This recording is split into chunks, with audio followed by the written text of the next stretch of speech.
Hi, this is Betty Traciak. I have a video tutorial today showing how to make a paper wreath. This can be used either as wall decor or it can be used on a table as a centerpiece or as a candle ring. I have a couple of different examples that I'd like to show you. In particular, what I'd like to point out is that the width in which the paper strips are cut change the appearance of the wreath a little bit. So depending upon what style you like, you get a different look depending upon the width. These here are cut at 1/4 of an inch. This one is cut at 3/8 of an inch, and this piece here is cut at 1/2 inch. The one that I'm going to be demonstrating today for the purpose of the video will be the 1/2 inch.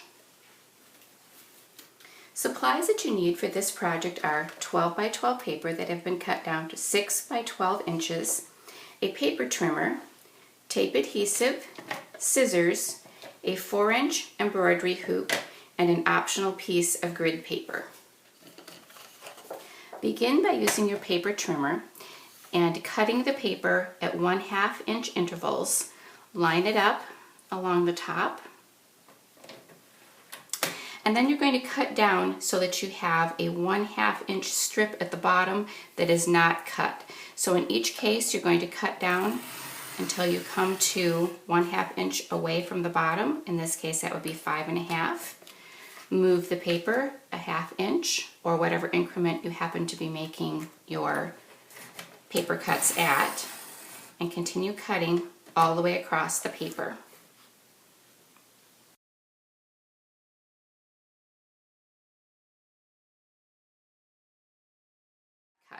A couple of tips that I found helpful in doing this are you really need a sharp blade and you need to go fairly carefully and fairly precisely as you do this, particularly if you are doing these strips that are 1/4 of an inch. These are quite fine. Make sure that you take your time as you're doing that, cut carefully and precisely, and that really does help your end product.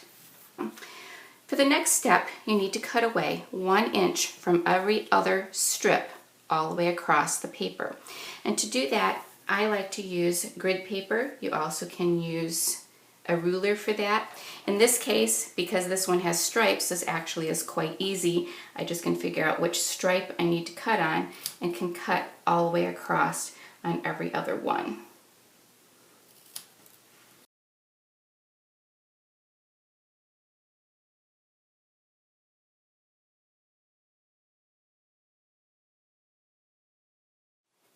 The next step is to take the embroidery hoop, and you'll be using only one portion of these at a time. I'm going to be using the one right now which does not have the clasp on it. You still can use the clasp. This will give you a little bit different size wreath, and you have to be just a little bit careful as you work around that. But you can see in this example, I did use the one with the clasp. That is right here. It really is fairly well hidden and you don't really notice it. You do have to compensate for the fact that this is a little bit larger. When I did this, it took 1 strip extra than the 12-inch piece of paper. So when I got it all done, it came around and I had a small gap. I just added 1 piece of paper in there. The same would be true if you were using a larger ring. You could use as large as you would like, and you could just put the paper, it might only go part way around, and then you would just continue to add another piece of paper to make your entire wreath. The next step is to apply tape adhesive to the inside of the embroidery hoop.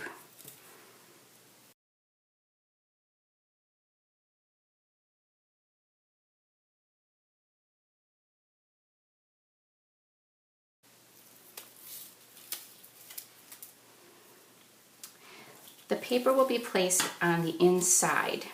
Now, whichever you want to be the facing side or the pretty side of your wreath, that needs to be facing to the inside of the hoop. So the paper is just lined up along the bottom, keeping that flush to the bottom edge all the way along.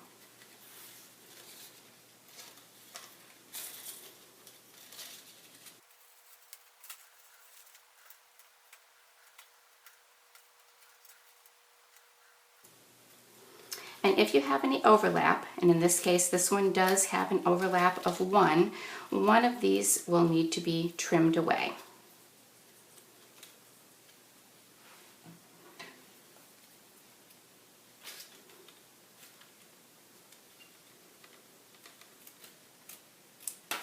If you happen to have a gap, you just would add an extra piece in there. The next step is to add sticky strip or adhesive tape to the outside of the embroidery hoop.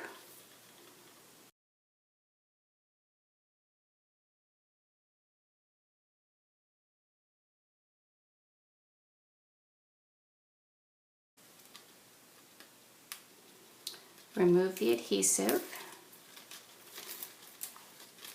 and begin to curl each piece into a circle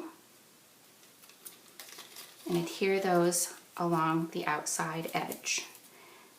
As you're doing so, just make sure that each circle is bumped up against the next one as you're going along.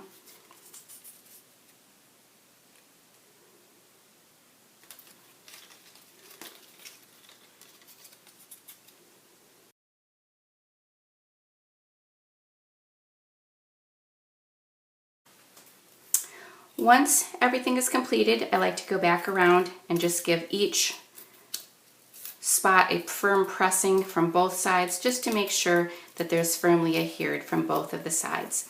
Once that's done, you can decorate however you would choose. On this one, I just added a simple bow using a glue dot.